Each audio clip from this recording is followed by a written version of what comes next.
আল্লাহ তাআলার নির্দেশে ওই মৃত মাংসের টুকরার মধ্যে রূহ ফুঁকে দেয়, সাথে সাথে মরা মাংসের ওই টুকরোটা প্রাণ ফিরে পায়, নড়াচড়া শুরু করে দেয়। একটা মানুষের সর্বপ্রথম তৈরি হয় হাত, ফল। এই জন্য মানুষের হাত যতক্ষণ সচল থাকে, হাত যতক্ষণ নড়াচড়া করে, পাম্পিং করে, ততক্ষণ পর্যন্ত ওই লোকটাকে জীবিত বলে সাব্যস্ত করা হয়। লাইফ সাপোর্টের মধ্যে আছে, সব অবশ, সব কিছু অবশ, কিন্তু নার্ভ চেক করে, কানের মধ্যে ওই যে লাগায় এইখানে দেখে হার্ট বিট আছে কিনা, ওর কোনো খবর নাই, কিন্তু যতক্ষণ হার্ট বিট চলে বাইসে আছে, বাইসে আছে।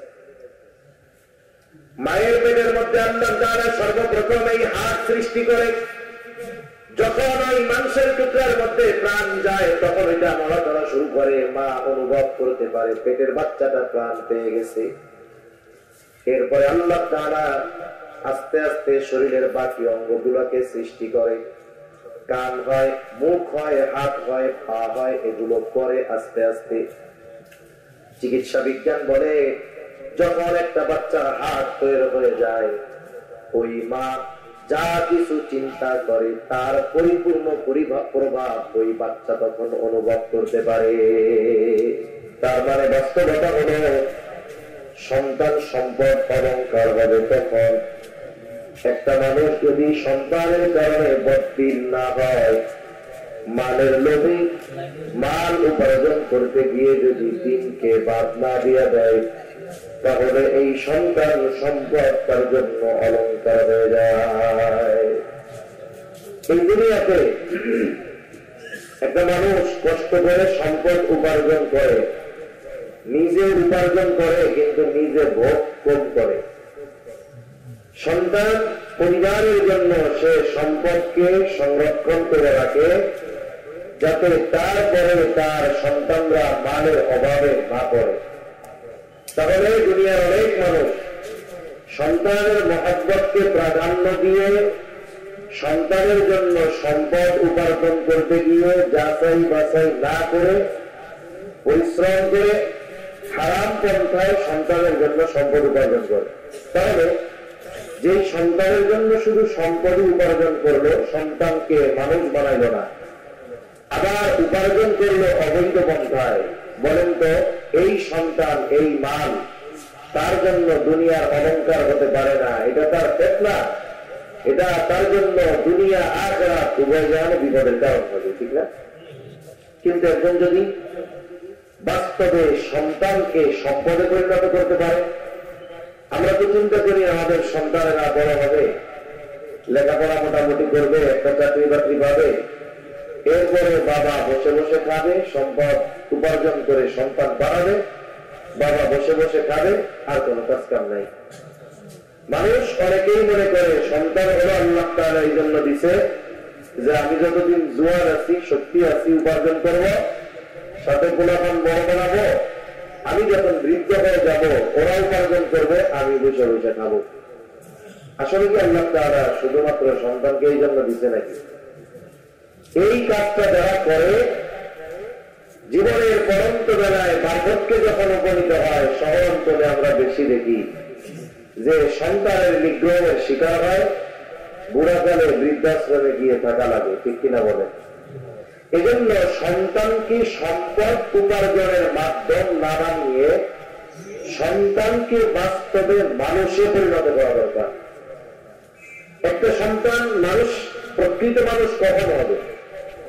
যত বৃদ্ধাশ্রম আছে, বিশেষ করে ঢাকা ওইদিকে, সব বৃদ্ধাশ্রম গুলার মধ্যে যারা আছে অধিকাংশ তারা গরিব মানুষ তা নয়, সন্তানকে কষ্ট করে লেখাপড়া শিখাইছে, অনেক উচ্চ শিক্ষিত, গাড়ি বাড়ি আছে, দুনিয়ার কোনো অভাব তাদের নাই, 5 তলা 10 তলা বাড়ি আছে, কিন্তু আফসোস যেই বাবা জীবনের সর্বস্ব ব্যয় করে ছেলেকে ডাক্তার বানিয়েছে, ইঞ্জিনিয়ার বানাইছে, এই ছেলেটার 10 তলা বাড়িতে বাবার জায়গা হয় না, 10 তলা তো বহুদূর, বাড়ির গাছতলাও জায়গা হয় না।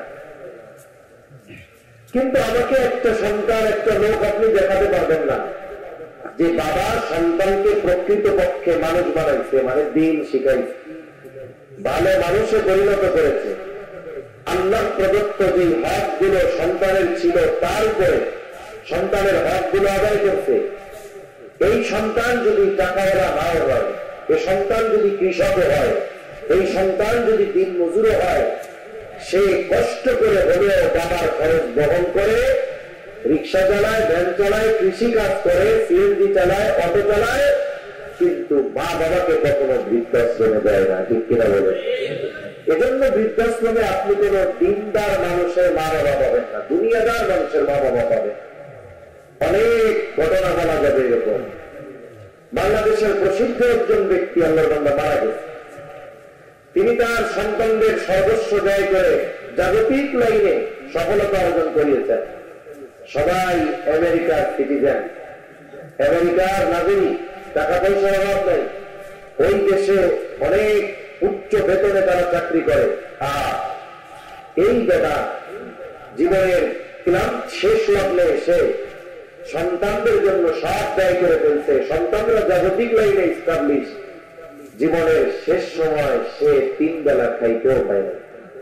কিন্তু আমার দেখা একজন আলেমের বাপ, হাফেজের বাবা, অথবা যেই বাবা সন্তানকে দিন শিখাইছে, সে যেই কর্মই করুক না কেন, এইরকম কোন সন্তানের বাবা বৃদ্ধাশ্রমে আছে দেখাতে পারবেন না। তারা কষ্ট করে হলেও, নিজে 2 বেলা খেয়ে হলেও তারা চিন্তা করে আমার মা বাবা ভালো থাকুক, তারা চিন্তা করে আমার মায়ের ওষুধ কিনে দিতে হবে, তারা চিন্তা করে আমার মাকে একটু ভালো পড়াতে হবে, খাওয়াতে হবে। তাহলে বোঝা গেল সন্তানকে টাকা উপার্জন শেখানো নয়, বরং সন্তানের সৎ চরিত্র গড়ে দেওয়াই মূলত মা বাবার দায়িত্ব। যদি মা বাবা সন্তানের সৎ চরিত্র গড়ে দিতে পারে, দিনদার হিসাবে তাকে প্রতিষ্ঠিত করে তুলতে পারে, তাহলে এই সন্তান দুনিয়ার অলংকার। শুধু দুনিয়া অলংকার না, এই সন্তান তার আখিরাতে সম্মানের কারণ হবে ইনশাআল্লাহ। এজন্য অন্যদিকের আলোচনা নয়, মূল যে কথা আমি আপনাদের মধ্যে আলোচ করতে চাই, বলতে চাই যে এই পৃথিবীতে আমরা প্রায় জায়গায় দেখি, শুনি অনেক মুরব্বীদের অভিযোগ যে আমার সন্তান আমার হক আদায় করে না। অনেক জায়গায় মাহফিলে গেলে অনেক মুরব্বী এসে এরকম বলে যে হুজুর, পিতামাতার হকের ব্যাপারে একটু বললেন, আমার 2টা সন্তান উচ্চ শিক্ষিত, উপার্জনও ভালো, কিন্তু আমার হক আদায় করে না। অনেক ক্ষেত্রে অনেকে মনে করে যে সন্তানের কাছে মনে হয় পিতামাতাই শুধু হক পায়। আসলে বাস্তবতা ভিন্ন। সন্তানের কাছে পিতামাতা হক দাবি করতে পারে কখন? বলে সন্তান বালেগ হয় যখন। কেউ যদি তার 6 বছরের ছেলেকে বলে যে তুমি আগামীকাল থেকে রিক্সা চালায় আমার উপার্জন করে খাওয়াবা, আমি তোমার বাপ না, আমার হক আছে তোমার উপরে। বলেন তো, 6 বছরের ছেলেকে যদি জমিনে কাজ করতে পাঠিয়ে দেয় হক আদায়ের নামে, এ তো ওর উপরে জুলুম করা হবে। ঠিক কিনা বলে? তাহলে সন্তানের কাছে পিতামাতা হক পাবে তখন সন্তান বালেগ হবে যখন। বালেগ হওয়ার আগে পিতামাতা সন্তানের কাছে হক দাবি করতে পারবে না। কিন্তু একটা সন্তান পিতার কাছে হক পায় কখন? বলে পিতা বিয়ে করার আগে পিতার উপরে সন্তানের একটা হক থেকে যায়। খলিফাতুল মুসলিমিন হযরত ওমর রাদিয়াল্লাহু তাআলা ওনার কাছে একজন লোক এসে সন্তানের ব্যাপারে অভিযোগ দায়ের করতেছে। সন্তানের ব্যাপারে অভিযোগ দায়ের করতেছে যে সন্তান আমার হক আদায় করে না। হযরত ওমর রাদিয়াল্লাহু তাআলা সন্তানকে বলছে, কি ব্যাপার, তোমার বাবা তোমার নামে এই অভিযোগ দিল, তুমি নাকি তোমার বাবা হক আদায় করো না? ছেলেটা এবার খলিফাতুল মুসলিমিনকে বলতেছে যে খলিফাতুল মুসলিমিন, হক কি শুধু পিতা মাতাই সন্তানের কাছে পায়? বাপ কি শুধু ছেলের কাছে হক পায়? সন্তান কি তার পিতার কাছে কোন হক পায় না? হযরত ওমর রাদিয়াল্লাহু তাআলা 1 নম্বর যে হকের কথা বলছেন, যে প্রত্যেকটা পিতার কাছে সন্তানের প্রধান হক একজন দিনদার মা। সুবহানাল্লাহ। এখন বলেন তো, মা আগে হয় নাকি সন্তান আগে হয়? নিঃসন্দেহে মা হয়, মানে বিবাহের পরে অনাগত সন্তানের মা হয়ে গেল। তাহলে একটা পিতা যদি কোনো বদ্দিন মেয়েকে বিবাহ করে, সন্তান হবে কি হবে না আল্লাহ জানে, কিন্তু একটা বদ্দিন মেয়েকে বিবাহ করার সাথে সাথে ওই লোকটা তার অনাগত সন্তানের হক নষ্ট করে দিতে থাকে। এজন্য কি ব্যাপার, নবীজিও সমাধান দিয়ে গেছেন। বিবাহ করার ক্ষেত্রে মানুষ 4টা জিনিস দেখে বিবাহ করে। কয় জিনিস? 4 জিনিস দেখে মানুষ বিবাহ করে। 1 নম্বর দেখে তার সৌন্দর্য, 2 নম্বর দেখে তার দৌলত মাল, 3 নম্বর দেখে বংশ, 4 নম্বর দিন। কিন্তু নবী দিনদারিত্বের ব্যাপারে বলেন ফাজফার বিদাতিদ দ্বীন, তোমরা দিনকে প্রাধান্য দাও। বাকি 3টা নাই, তবে মেয়েটা দিনদার, বিয়ে হয়ে গেছে, দেখতে কালো, অনেক টাকা পয়সা নাই, বংশ অনেক উঁচু না, কিন্তু দিনদারিত্বের কমতি নাই, ধৈর্য ধারণ করো, দেখা যাবে আল্লাহ তাআলা ওই কালো মেয়ের গর্ভে এমন সন্তান দিবে যা পিতা মাতার চক্ষু শীতলকরণের কারণ হবে। ঠিক কিনা বলে? কিন্তু জামানা ভিন্ন। এখন দিনদারিত্ব থাকে অপশনাল। যদি দেখেন চেহারা সুন্দর, টাকা পয়সা আছে, বংশ ভালো, দিনদারিত্ব আছে না নাই ওইটা দেখে না, তাড়াতাড়ি করে বিয়ে করে ঘরে নিয়ে যায়।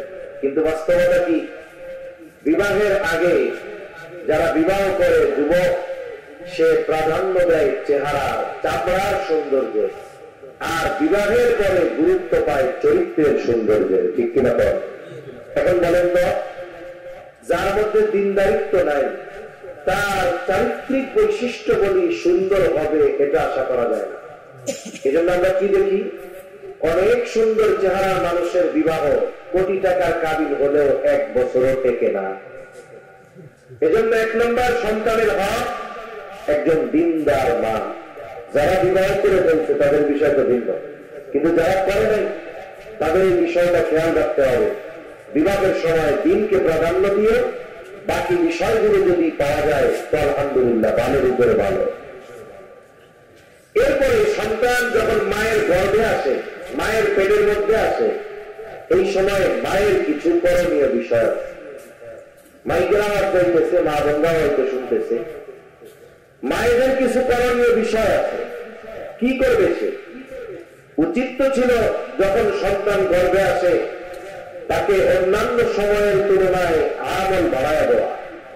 কারণ চিকিৎসা বিজ্ঞান বলে যে সন্তান যখন মায়ের গর্ভে প্রাণ পায়, ওই সন্তান মায়ের সব কিছু অনুভব করতে পারে। সুবহানাল্লাহ।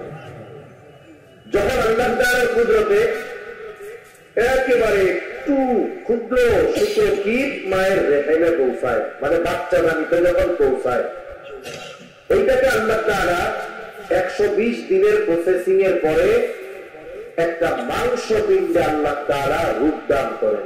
120 দিন পরে একটা কি হয়? মাংসের টুকরা হয়, আর মাংসের টুকরাটা থাকে মরা। আল্লাহ তাআলা কোরআনুল কারীমের মধ্যে বলেন, আল্লাযী খালাকাল মাউতা ওয়াল হায়াতা লিয়াবলুয়াকুম আইয়ুকুম আহসানু আমালা। আল্লাহ রাব্বুল আলামিন বলেন, তিনি আল্লাহকে বলে আল্লাযী খালাকাল মাউতা ওয়াল হায়াত, যিনি মৃত্যু এবং জীবন সৃষ্টি করেছেন। আল্লাহ তাআলা এখানে আগে মৃত্যুর কথা বলেছেন, এরপরে হায়াতের কথা, জীবনের কথা বলেছেন। কিন্তু স্বাভাবিক দৃষ্টিকোণ থেকে আমরা দেখতে পাই এখন বেঁচে আছি, এরপর মারা যাই। কিন্তু আল্লাহ তাআলা আগে মৃত্যুর কথা বলেছেন, পরে জীবনের কথা বলেছেন। তার মানে আমি আপনি মায়ের পেটে প্রথমে মৃত ছিলাম। 120 দিন পর্যন্ত যখন মায়ের পেটে আমি আপনি ছিলাম একটা মাংসের টুকরা মরা, ওর মধ্যে কোনো প্রাণ ছিল না। 120 দিন পর আল্লাহ তাআলার নির্দেশে ফেরেশতা মায়ের রেহেমের মধ্যে চলে আসে।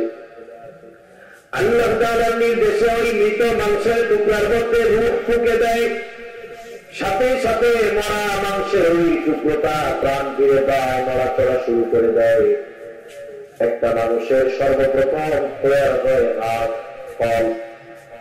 এই জন্য মানুষের হাত যতক্ষণ সচল থাকে, হাত যতক্ষণ নড়াচড়া করে, পাম্পিং করে, ততক্ষণ পর্যন্ত ওই লোকটাকে জীবিত বলে সাব্যস্ত করা হয়।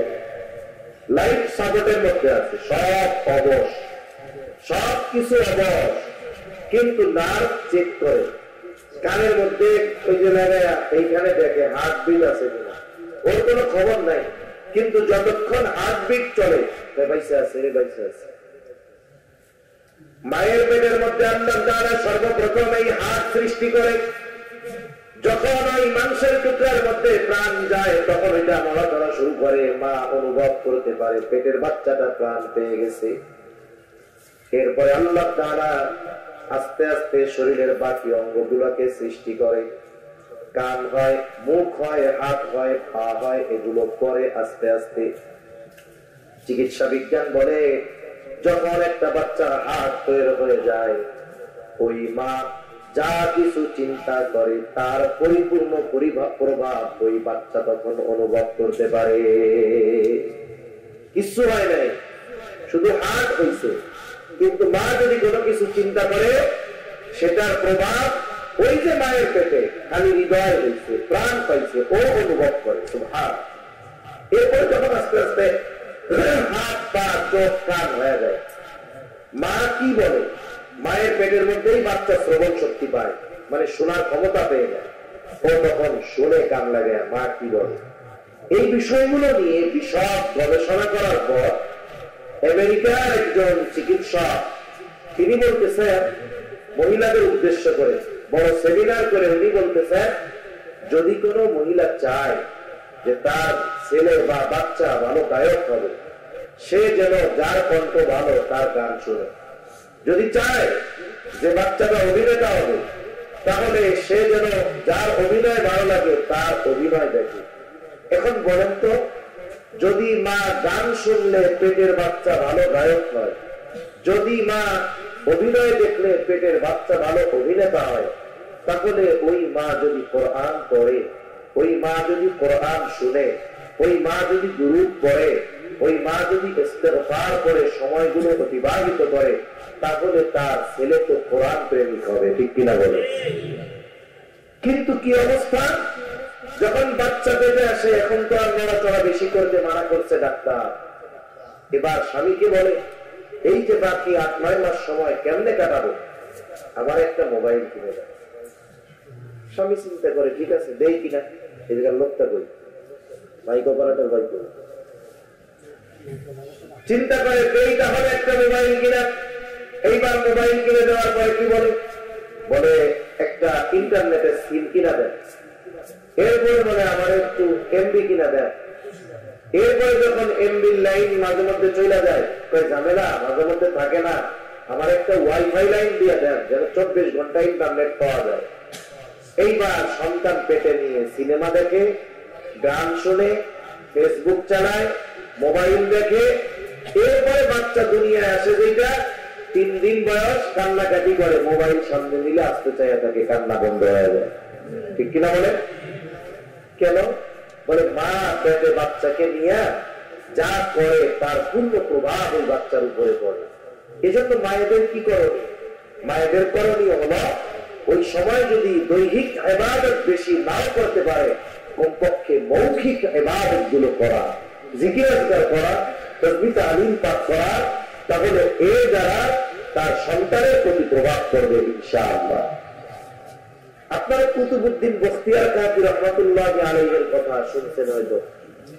এই তুমি একটু আগায় দাও, অপারেটর এখানে বসে থাকবে, নড়ে একটু, তুমি বারবার একটু আগায় দাও, ধাক্কা দাও, বুঝে বুঝা থাক। হ্যাঁ, ধন্যবাদ, জাযাকাল্লাহ। কুতুবউদ্দিন বখতিয়ার কাকি রহমাতুল্লাহ আলাইহির ব্যাপারে বলা হয়, ওনার যখন 6 বছর বয়স, ওনার মা ওনার নিয়ে মক্তবে আলিফ বা শেখানোর জন্য ওস্তাদের কাছে নিয়ে গেছেন। ওস্তাদ, আউযু বিল্লাহি মিনাশ শাইতানির রাজীম, বিসমিল্লাহির রহমানির রহিম, এই বলে বাচ্চাকে বলে তুমি পড়ো। এইবার বাচ্চা আউযু বিল্লাহি মিনাশ শাইতানির রাজীম বিসমিল্লাহির রহমানির রহিম পড়া শুরু করছে। উস্তাদ মনে করছে এইটা শেষ হইলে বলবো আলিফ বা তা তা, কিন্তু ওই বাচ্চা বিসমিল্লাহির রহিম বলার পরে আর বলে নাই। এই বাচ্চা এবার বলা শুরু করেছে আলহামদুলিল্লাহি রাব্বিল আলামিন আর রহমানির রহিম মালিকি ইয়াউমিদ্দিন। এইভাবে সূরা ফাতিহা শেষ, সূরা বাকারা শেষ, সূরা আলে ইমরান শেষ, সূরা নিসা শেষ, মাইদা শেষ, একটানা পড়তে পড়তে 18 পারা যখন শেষ, তারপরেও শেষ। সুবহানাল্লাহ। এইবার উস্তাদ বলে আপনি গাড়ি নিয়ে এসছেন, আপনার ছেলে 18 পারার হাফেজ, আর আপনি তাকে মক্তবে নিয়ে এসছেন আলিফ বা তা পড়ানোর জন্য। মা ও বাপ বলে কি আমার ছেলেকে তো আমি এইগুলো পড়াই নাই। এইবার উস্তাদ জিজ্ঞাসা করে আপনি কি হাফেজা নাকি? বলে না, পরিপূর্ণ কোরআন হিফজ করতে পারি নাই, তবে 18 পারা হিফজ করেছি। এখন উস্তাদ বলে তাহলে কি আপনি সন্তানদের পড়াইছেন? বলে না, পড়াই নাই। আপনি পড়েছেন, সন্তান শুনছে? বলে হ্যাঁ। আমার এই সন্তান যখন আমার গর্ভে, আমি কত শতবার 18 পারা তিলাওয়াত করেছি, তার কোনো হিসাব নাই। সন্তান দুনিয়া আসছে, আমি তাকে কোলে নিয়ে কত শতবার 18 পারা খতম দিয়েছি, এরও কোনো হিসাব নাই। এখন পর্যন্ত রাতে শোয়া শোয়া তার তিলাওয়াত শোনাইছি। এই তিলাওয়াত শুনে শুনেই তার জীবনের 6 বছরের বেশিরভাগ সময় কাটছে। উস্তাদ বলে তাহলে আপনার সন্তান হয়তো আপনার মুখে তিলাওয়াত শুনে শুনে 18 পারা আগে হয়ে গেছে। এক সময় আমরা মনে করতাম এটা মনে হয় অসম্ভব, বাস্তবে অসম্ভব নয়। মোবাইলের ইন্টারনেটের সার্চ দিলে দেখা যাবে। কয়েকদিন আগেও দেখেছি একটা ছোট বাচ্চা আলজেরিয়া, মায়ের কোলে হাফ প্যান্ট পরা, 3.5-4 বছর বয়স হবে হয়তো বা। এই বাচ্চা মা কোরআনুল কারীমের যেখান থেকে তিলাওয়াত করে, এরপর থেকে ওই বাচ্চা পড়া শুরু করে। এটা এই সময়ের ঘটনা। এই জামানায় একজন মায়ের সন্তান যদি এই পরিমাণ জেহেনি হতে পারে, তাহলে কুতুবউদ্দিন বখতিয়ার কাকি মায়ের তিলাওয়াত শুনে শুনে 18 পারা হাফেজ হয়ে গেছে, এটা সাধারণ ব্যাপার। কিন্তু প্রভাবটা কোথা থেকে আসছে? বলে মায়ের থেকে। এই জন্য সন্তান গর্ভে আসলে মায়ের কাজ হলো সকল ধরনের গোড়া থেকে বাঁচা, চোখের গোড়া থেকে বাঁচা, জবানের গোড়া থেকে বাঁচা, মোবাইলের গোড়া থেকে বাঁচা। এই সময়টা জিকির আজকার করে কোরআন তিলাওয়াত করে যদি সে কাটাতে পারে, তাহলে আশা করা যায় সন্তানের মধ্যে এর প্রভাব পড়বে। চিকিৎসা বিজ্ঞান কি বলে? ঢাকা শহরে বিশেষ করে গ্রাম অঞ্চল, আপনাদের অঞ্চলের মা বোনেরা এখনো অনেক পর্দাশীল, তাদের মধ্যে এখনো লজ্জা আছে। কিন্তু শহরে এমন মহিলা আছে, সাধারণ সময় যেমন তেমন পেটে যখন বাচ্চা আসে, পেটটাকে আরো উজলা করে চলে, তার পেটে সন্তান বোঝা যায়। চিকিৎসা বিজ্ঞান বলে ওই গর্ভবতী নারীর পেটের দিকে যদি কোনো কুকুরের বদনজর যায়, তাহলে কুকুরের স্বভাব ওই বাচ্চার মধ্যে চলে যেতে পারে। হাদিসের মধ্যে আসছে আন্নাযুরু হাক্কুন, আমরা এই যে বদনজর করি, বদনজর এটা কিন্তু বাস্তব। এই জন্য মায়েদের উচিত গর্ভকালীন সময়ে স্বাধীনতার সাথে ঘরের অভ্যন্তরে থাকা।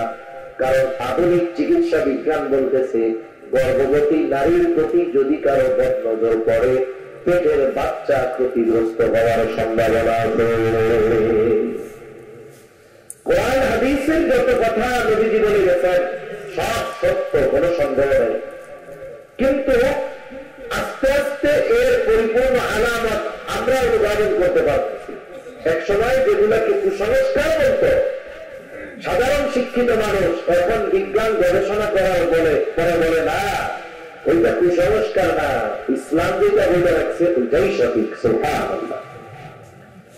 এরপরে বাচ্চা দুনিয়ায় ভূমিষ্ঠ হলো।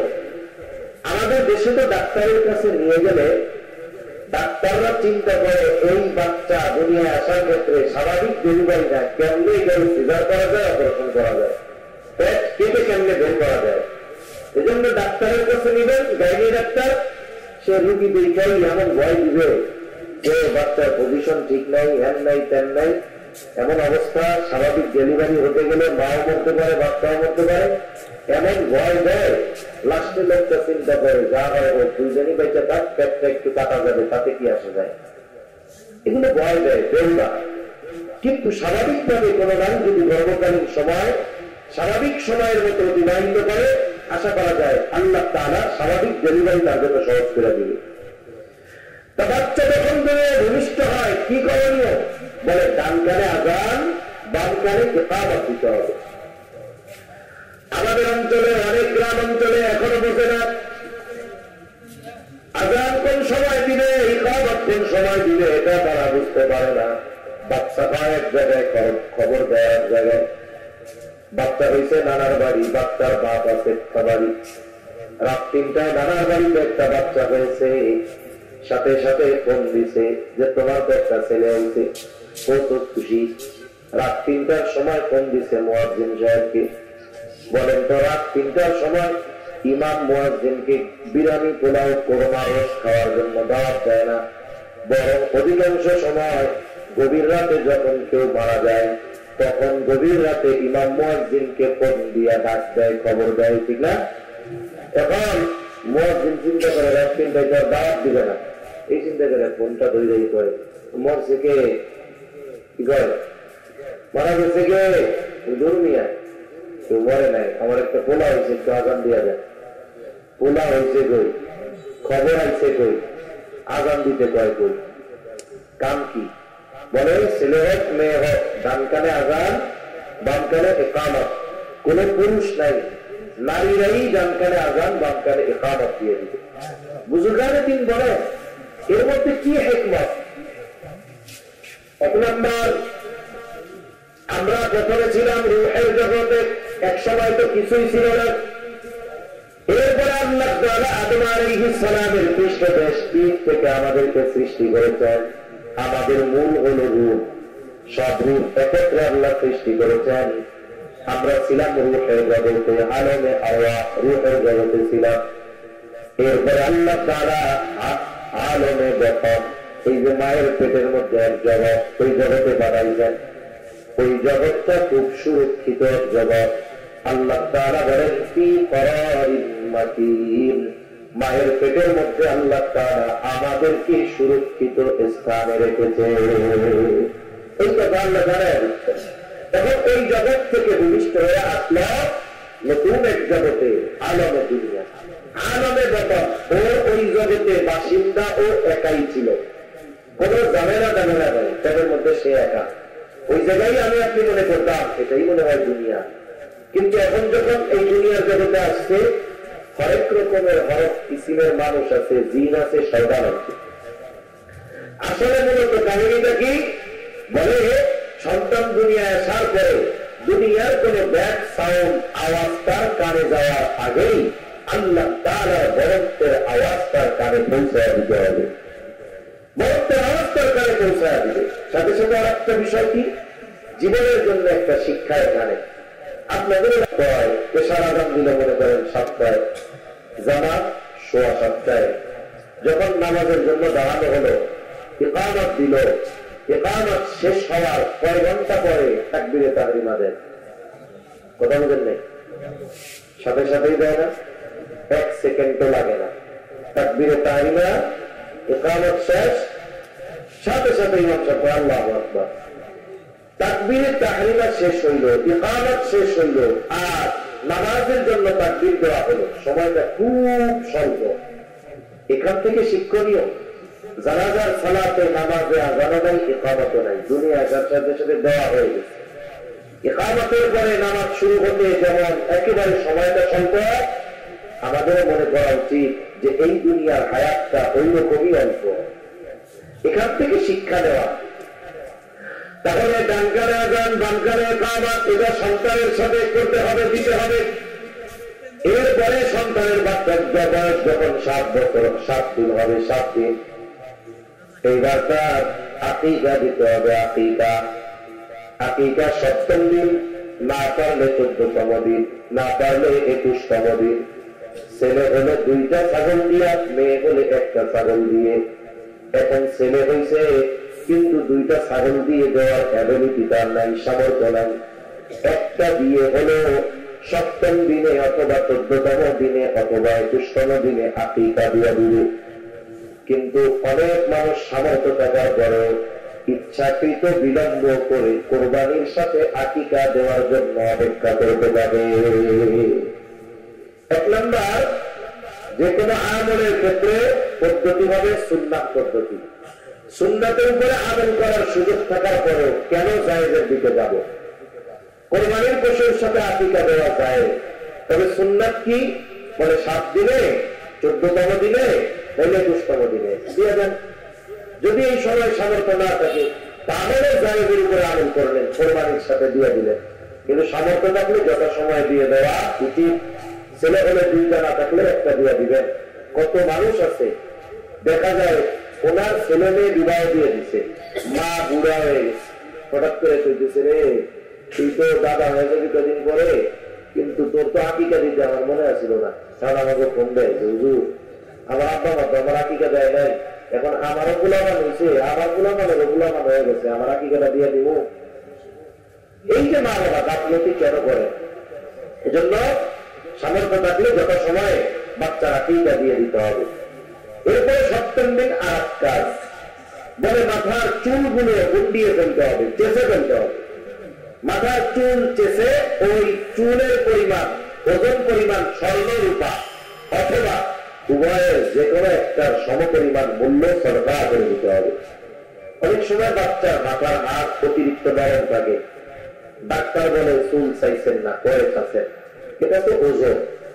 এরপরে যখনই চাষা হবে, নেড়া করা হবে, এই চুলের ওজন পরিমাণ স্বর্ণ রূপ অথবা উভয়ের যে কোনো একটার সমপরিমাণ মূল্য আমরা সরকার করে দিব।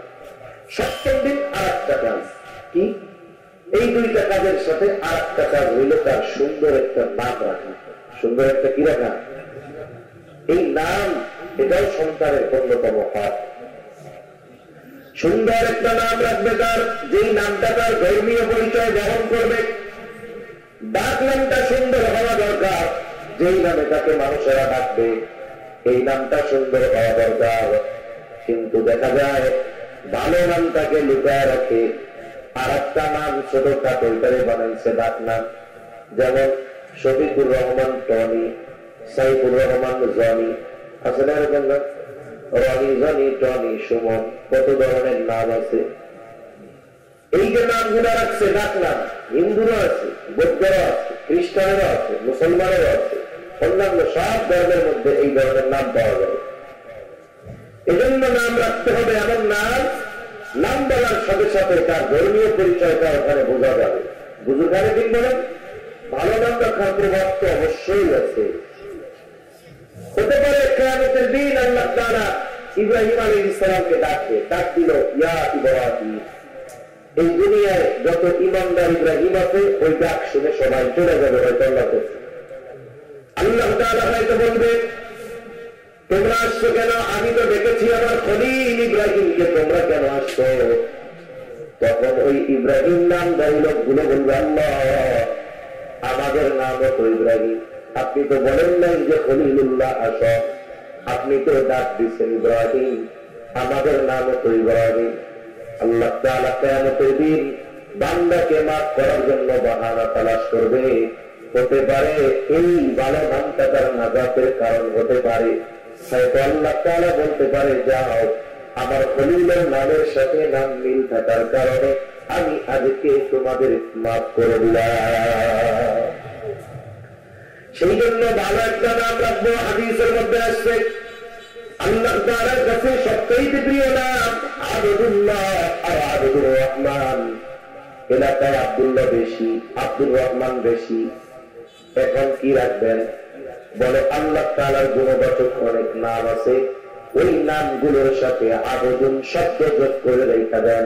আবদুর রহিম, আবদুস সামাদ, আবদুল মালিক, আবদুল খালিক, আবদুল হামিদ। আছে না নাই? সুন্দর না নামগুলো? মাথা নাই, মুখ দিয়ে এখন সুন্দর না সুন্দর? সুন্দর।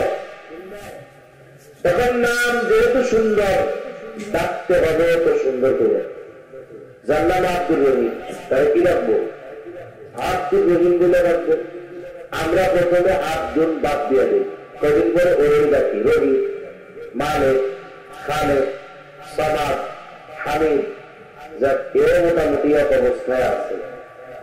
আবার তো কিছু মানুষ এই নাম কে ব্যঙ্গ করে রাখে, ও খালেক কে কে ও মালিক কে বলাস না,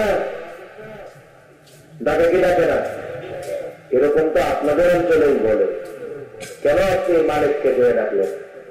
জাহিলিয়াতের সময় মানুষ মানুষের নামকে এরকম ব্যঙ্গ করে ডাকত, এটাই জাহিলিয়াতের সময়ের কাজ। এজন্য মানুষের নাম সুন্দর রাখতে হবে এবং নামগুলোকে সুন্দরভাবে ডাকতে হবে। ঠিক আছে তো ইনশাআল্লাহ? এরপরে সন্তান যখন আস্তে আস্তে বড় হবে, বুজুর্গানে দিন বলেন কিছু আলাদা কাজ আমাদের করতে হবে। কি কাজ? বলে জবান খুঁজতে বাচ্চার 9-10 মাস বয়স, এইবার বাচ্চার মুখ দিয়ে আস্তে আস্তে বুলি ফোটা শুরু হয়ে গেছে।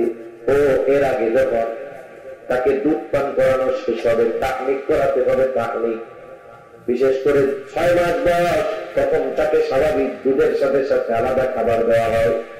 তখন একজন হাক্কানি বুজুর্গ রব্বানি আল্লাহ ওয়ালার কাছে নিয়ে যাবেন, ওনার জবান দিয়া ওনার মুখ দিয়া মিষ্টান্ন কিছু চিবিয়ে দিবে। সেটা হতে পারে খেজুর। ওই চিবানো খাবারটা বাচ্চার মুখে দিয়ে দিবেন। রাসূল সাল্লাল্লাহু আলাইহি ওয়াসাল্লাম বাচ্চাদের তাকলিক করায় দিতেন, সাহাবায়ে কেরামের কাছ থেকে করাইতো, খলিফাতুল মুসলিমিনরাও করাইতেন। এই যে হাসান বসরি রাহমাতুল্লাহি আলাইহির কথা শুনি, হাসান বসরির তাকলিক করাইছে হযরত ওমর রাদিয়াল্লাহু তাআলা। চেহারাটা দেখতে সুন্দর ছিল, তাকলিক করানোর সাথে সাথে হযরত ওমর রাদিয়াল্লাহু তাআলা আনহু চেহারা সুন্দর হওয়ার কারণে নামটাও দিয়ে দিয়েছে হাসান। এজন্য বুজুর্গদের কাছ থেকে তাকলিক করে আনবো।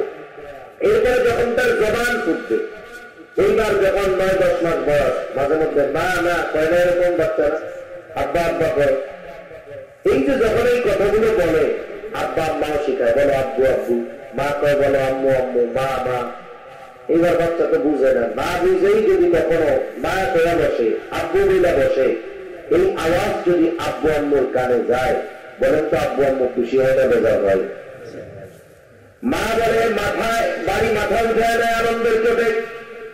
সবাই বলে আমার এই বাচ্চা আমাকে আজকে মা বলে ডাকছে, আমাকে আজকে আব্বু বলে ডাকছে, কত খুশি। বুজুর্গানে দিন বলে আমি আপনি যদি তাকে আব্বু আম্মু না বললাম, তবে যদি আল্লাহ আল্লাহ শোনাইতাম, তার যদি তার সামনে যদি বারবার আল্লাহ আল্লাহ কইতাম, বাচ্চাটা শুইনা শুইনা হয়তো আল্লাহ আল্লাহ কইত। বাচ্চার মুখে আব্বু আম্মু ডাক শুনে যদি আমরা খুশি হই, ওই বাচ্চাকে যদি আল্লাহ আল্লাহ শুনাইতাম, শিখাইতাম, বাচ্চা যদি আল্লাহ জবান দিয়ে উচ্চারণ করত, অবশ্যই আরশে আজিমের মালিক খুশি হয়ে যাইত। এজন্য মূলত চেষ্টা করব যে তার জবান দিয়ে প্রথম শব্দটা যেন আল্লাহ বের হয়। আবার যখন বাচ্চাকে মা দুধ পান করায়, এই সময়ে কিছু বিষয় খেয়াল রাখতে হবে। আধুনিক বিজ্ঞান বলে যে বাচ্চাকে যখন মা দুধ পান করাবে, ওই সময় বাচ্চা যখন দুধ পান করে, তখন বাচ্চা 100% মায়ের দিকে তার খেয়াল থাকে। তার দিকে ওই টাইমে মা যা বলে বাচ্চা একাগ্রতার সাথে সব শুনে। কুতুবউদ্দিন বখতিয়ার কাকির মা দুধ পান করার জন্য কোরআন তেলাওয়াত করতেন। আর আমাদের স্মার্ট মা, ডিজিটাল জামানা করে পার হয়ে গেছিল। ডিজিটাল তো অতীত, কোন জামানায় ছিলাম? স্মার্ট মা, স্মার্টফোন হাতে নিয়ে উনি ফেসবুক দেখে আর পোলা মেয়েকে দুধ পান করায়। দুধ যখন পান করানো হয় বাচ্চাকে, বাচ্চা শুধু মার চেহারার দিকে তাকায়। চিকিৎসা বিজ্ঞান বলতেছে ওই সময় মায়ের উচিত বাচ্চার দিক তাকায় থাকা। তাহলে কি হয়? বলে দুজনের আই কন্ট্যাক্ট হয়, চোখের ভাষায় কথা হয়, আর বাচ্চার সাথে মায়ের সাথে হৃদ্যতা, মহব্বত, ভালোবাসা গভীর হতে থাকে। সুবহানাল্লাহ। এজন্য বাড়ি গিয়া যাদের বাচ্চা কাচ্চা আছে দুধ পান করে বলে দিবেন যে দুধ পান করানোর সময় মোবাইল টোবাইল টিপবা না, অন্য কিছু করবা না, হাত টিমা তিন কবিতা শোনাবা না, অজু করে দুধ পান করানোর চেষ্টা করবা পবিত্র অবস্থায়, সাথে সাথে কোরআনের যতটুকু জানা আছে তিলাওয়াত করে শোনাবা, না পারলে দুরূদ শরীফ করে শোনাবা। তাহলে কি হবে, বাচ্চার যেহেতু পরিপূর্ণ খেয়াল ওই সময় মায়ের দিকে থাকে, ওই সন্তান মায়ের কথা শুনে শুনে ওই কথাগুলোকে সে অন্তরস্থ করে নিতে পারবে। এরপরে সন্তান যখন একটু বড় হবে, এবার সন্তানকে সর্বপ্রথম দ্বীনি শিক্ষায় শিক্ষিত করবে, কোরআনের শিক্ষা দিবে। এটা সন্তানের অন্যতম গুরুত্বপূর্ণ হক। মনে রাখতে হবে, আমাদের শুধু দ্বীন ইলম শিক্ষা করা ফরজ নয়, বরং আমার অধীনস্থ যারা আছে তাদেরকে দ্বীন শেখানোর ব্যবস্থা করাও আমাদের জন্য ফরজ। রাসূলুল্লাহ সাল্লাল্লাহু আলাইহি ওয়াসাল্লাম বলেন, তালাবুল ইলমি ফরিদাতুন আলা কুল্লি মুসলিম, দ্বীন ইলম শিক্ষা করা প্রত্যেক মুসলমান নর-নারীর উপর ফরজ। দ্বীন ইলম শিক্ষা ফরজ, তবে পরিমাণ কতটুকু? কেউ কেউ বলে একটা মানুষ নিজে দ্বীনের উপরে চলতে যতটুকু ইলমে দ্বীন শেখা দরকার ততটুকু শেখা ফরজ। আবার কেউ কেউ বলেন না, কতটুকু শিখতে হবে? বলে আল্লাহ তাআলা কোরআনুল কারীমের মধ্যে বলেন, ইয়া আইয়ুহাল্লাযীনা আমানু কু আনফুসাকুম ওয়া আহলিকুম নারা। আল্লাহ তাআলা বলেন, হে ঈমানদারেরা, তুমি নিজে জাহান্নামের আগুন থেকে বাঁচাও, অধীনস্থদেরকে জাহান্নামের আগুন থেকে বাঁচাও। এখন বলেন তো, নিজে জাহান্নাম থেকে যদি বাঁচতে হয় কি করতে হবে? বলে আল্লাহ তাআলার হুকুম আহকাম মানতে হবে, কোনটা আল্লাহর আদেশ কোনটা আল্লাহর নিষেধ এগুলো যদি জানতে হয় অবশ্যই ইলম অর্জন করতে হবে।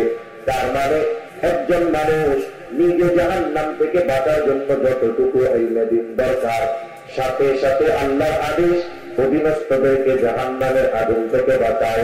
কেমনে বাঁচাবো? বলে ওদেরকে দ্বীনের উপরে পরিচালিত করার মাধ্যমে জাহান্নাম থেকে বাঁচাও। তাহলে নিজে জাহান্নাম থেকে বাঁচতে, দ্বীনের উপরে চলতে যতটুকু ইলম অর্জন দরকার সেটা ফরজ, সাথে সাথে অধীনস্থদেরকে দ্বীনের উপরে চালাতে যতটুকু জ্ঞান দরকার ততটুকু শেখাও ফরজ। তার মানে একটা মানুষ নিজে দ্বীনের উপরে চলার জন্য অধীনস্থদেরকে দ্বীনের উপরে চালানোর জন্য যতটুকু ইলম শেখা দরকার ততটুকু ইলম শিক্ষা প্রত্যেক মুসলমান নর-নারীর উপরে করা। এখন যদি কেউ না শিখে তবে সে গুনাহ করবে, সেটার ব্যবস্থা করবে। মাদ্রাসায় এসে উস্তাদদের বলবে, মুতাহিম সাহেবকে বলবে যে আপনি একটু বয়স্কদের শিক্ষার ব্যবস্থা করে দেন, যাতে এই ফরজ আমাদের উপর থেকে আমরা আদায় করে নিতে পারি। তাহলে তো গুনার মধ্যে আছে। দাওয়াত ও তাবলীগের মেহনতে গিয়ে শিখবে, ওলামা ইকরামের সাথে গিয়া নিজের দুর্বলতার কথা বলবে। ওলামা হযরত যদি ওই সফরের সাথে থাকেন তাহলে ওনারা সুন্দরভাবে শিখিয়ে দিবেন জরুরতে দিন যা দরকার আমাদের পক্ষে। তাহলে দিন যেমন নিজে শেখা ফরজ, অধীনস্থদেরকে শেখানো ফরজ, এটা অধীনস্থদের অন্যতম গুরুত্বপূর্ণ হক। আগের আমলে পরিবেশ ছিল নিজ বাড়িতেই পিতা মাতা সন্তানদেরকে দিন শেখাইতে পারবেন, কিন্তু এখনকার পরিস্থিতি বাচ্চাদের অবস্থা মেজাজ একরকম না। এই জন্য বাড়িতে দিন শেখানো কঠিন হয়ে গেছে। আমাদের এই বিষয়টাকে সহজ করার জন্যই এই ধরনের মাদ্রাসা। এই মাদ্রাসাগুলো আমাদের সন্তানদের দিন শেখানোর দায়িত্ব নিয়েছে। এই জন্য আমাদের দায়িত্ব হলো সন্তানকে জাহান্নাম থেকে বাঁচানোর জন্য, দিন শেখানোর জন্য এই ধরনের মাদ্রাসায় প্রথমে তাকে ভর্তি করে দেওয়া। বৃত্তিমূলক শিক্ষা, দিন শিক্ষা হওয়া দরকার। এরপরে আপনি তাকে ইঞ্জিনিয়ার ডাক্তার বানান, সেটা পরের কথা। কিন্তু ক্লাস 3, 4, 5 পর্যন্ত নুরানি মাদ্রাসায় যদি বাচ্চা একটা পড়ে তাহলে সে সহি শুদ্ধভাবে কোরআন পড়তে পারে, পড়াতে পারে। সহি শুদ্ধভাবে অনেকগুলো সূরা তার মুখস্থ থাকে, আমলের সূরা বিশেষ করে যেগুলো। আবার নামাজের যত মাসলা মাসাইল আছে সবগুলো তারা সুন্দরভাবে বলতে পারে। 2 রাকাত নামাজে 7টা মাসালা আমারে যদি কইতে পারে, আমার কইতে অবস্থা খারাপ হয়ে যাবে। কিন্তু ছোট বাচ্চা ইংরাজি মাদ্রাসায় 2 রাকাত নামাজ পড়ে পড়ে দেখায়, আর কোন বিষয়টা কি, কোনটা ফরজ, কোনটা ওয়াজিব, কোনটা সুন্নাত একেবারে সুন্দরভাবে বর্ণনা করে দেয়। কত মুরব্বী আছে 30 বছর নামাজ পড়ে দোয়ার কোনো পারে না, কুল আল্লাহ দিয়ে চালাবে। অনেক মুরব্বী আছে এরকম। অথচ এই ছোট বাচ্চা যতটুকু দিন শেখা ফরজ এই মাদ্রাসায় শিখতে পারলো। এখন বলেন, আপনি যদি সন্তানদের টাকার মেশিন বানানোর চিন্তায় করে যদি এই ফরজ পরিমাণ দিন না শেখানোর ব্যবস্থা করেন, ওই সন্তান টাকা কামাই করবে ঠিক, কিন্তু আল্লাহ না করুক পরকালে যদি ও জাহান্নামী হয়, আগে আপনারে বলবে যে আল্লাহ তোমার আগে জাহান্নামে দেন, এরপরে আমার জাহান্নামে দেন। এজন্য যাদের সন্তান মাদ্রাসায় পড়ে তো আলহামদুলিল্লাহ, যাদের পড়ে না, আল্লাহ যাদের এখনো দেয় নাই, যাদেরটা তাদের মধ্যে আছে, যারা মাত্র বিয়ে করছে অথবা বিয়ে করে নাই, এখনই নিয়োগ করবে বিয়ে না করলে যে আল্লাহ দিনদার একটা মেয়ে নসিব করেন, ছেলে যদি হয় মেয়ে যদি হয় আগে মাদ্রাসায় পড়ানো। যার টাকাদের মধ্যে আছে নিয়োগ করবেন আল্লাহ সুস্থতার সাথে যদি দুনিয়ায় সন্তান আসে, ও যখন বয়স হবে ওরা আগে মাদ্রাসায় পড়াবো। যার বাচ্চা আছে এখনই নিয়োগ করেন মাদ্রাসায় পড়াবো। যারা পড়াচ্ছেন আলহামদুলিল্লাহ, কোন পক্ষে কতটুকু যেন নোরানি 3, 4, 5 পর্যন্ত পড়া। তাহলে কি হবে, যতটুকু দিন শেখানো খরচ ছিল শিখবে, আপনার উপরে তার গুরুত্বপূর্ণ একটা হক ছিল, এটা আদায় করে ফেলবে। এরপরে সন্তান যখন আর একটু বড় হবে, হাদিসের মধ্যে আসছে 7 বছর বয়স হলে নামাজের আদেশ করবে, 10 বছরে নামাজ না পড়লে প্রহার করবে, সাথে সাথে বিছানা আলাদা করে দিবে।